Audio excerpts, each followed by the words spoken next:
as a man, you never want to peak too early. So I was dating this girl, and she shows me a picture of her siblings, and then I'm like, she's like, "Oh, I think you went to high school with this guy," because I grew up in a small town, and so she shows me the picture, and then I see the brother, and then I'm like, "Oh man, I remember this guy," And fast forward, the guy's like in his 30s, bald, chubby, single, um, just totally fell off. But this guy in high school was going out with like one of the hottest girls, like fresh. The guy was like handsome, young, obviously thin. And then I start to think to myself, man, this is crazy because like when I was younger, I didn't get any play, you know, not in high school and definitely not in college. And so I was frustrated, right, that I was getting outlapped by my peers. At least that's what it felt like. That I was looking around, I seen everybody getting play except me, and I was wondering what am I doing wrong? But then I realized like you also don't want to be on the other side of it where you're peaking too early, where this guy's peak was in high school, so he has to go back to the archives to feel like a king. Me, on the other hand, I was a late bloomer, so I didn't have necessarily the luxury of looking back on that, but I definitely had time on my hands, right? I had the future in my grasp. I felt like there was no stopping me. The ascension was clear, and when I did see this guy, I was just like, man, like that fall from grace must be difficult to swallow. And it's not to say that he can't get it back, but the reality is for dudes that peak too early, that's the female arc. You're not supposed to be peaking early as a man. So if your best days are high school, you're in big trouble. And even some of my buddies in college, like their best days were in college.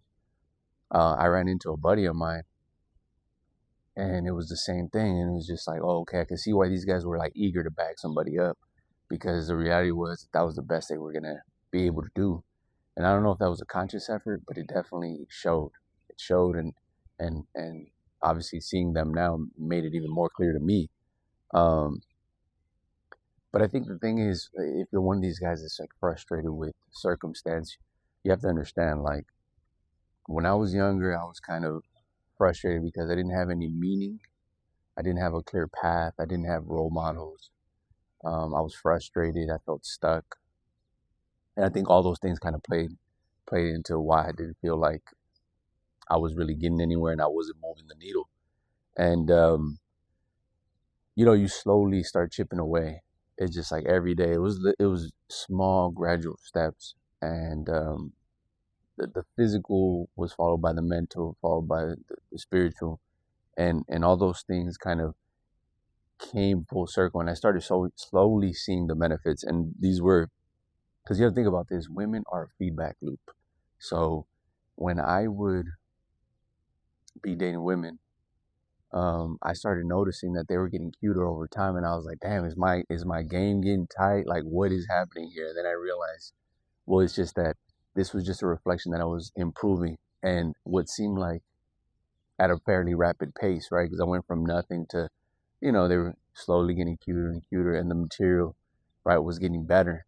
And so I thought I was just, obviously I was ascending and levitating even, and I did feel it because like I said, the feedback was there. They were getting prettier. The women were of quality, and the quality was getting better over time. Yes, I had some slip ups, some hiccups along the way, but nevertheless, I was ascending. All right, um I wasn't falling backwards. And so I tell you the story of the girl who I was dating at the time, her brother, because that was a big sort of shock to me because I always thought that once a guy has it, he has it. But then you realize like you don't want to hit the wall so early. I think a guy's arc is you kind of go through that goofball phase where you're kind of awkward and nerdy and goofy, weird even, and then you sort of slowly mature and you gain experience and you accumulate all these different things along the way, and then that sort of turns you into a man, and then you have sort of a body of work that accompanies you, and that builds the attraction. And I think a lot of people try to skip those steps and want to get there the easy route, which is just to essentially look smacks hit the gym, look tight, and it's all about optics. But there's no real deeply profound insights to be gained if a girl is dating you. And I think people need to do that work, right? Do that hard work, the ugly work that's not really so sexy, and you'll see how it pays dividends. The ROI, the return on investment that you get from doing those intangibles, is inevitably the best outcome that you can have in terms of what you get on the back end of that.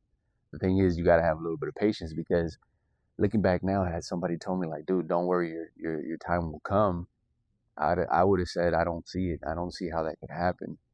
And I think that's the path, is to carve away out of no way and to forge something that you probably didn't see, you couldn't have a visual for, and then you still manage to make it happen. I think that's the beauty of being a man, is finding that path.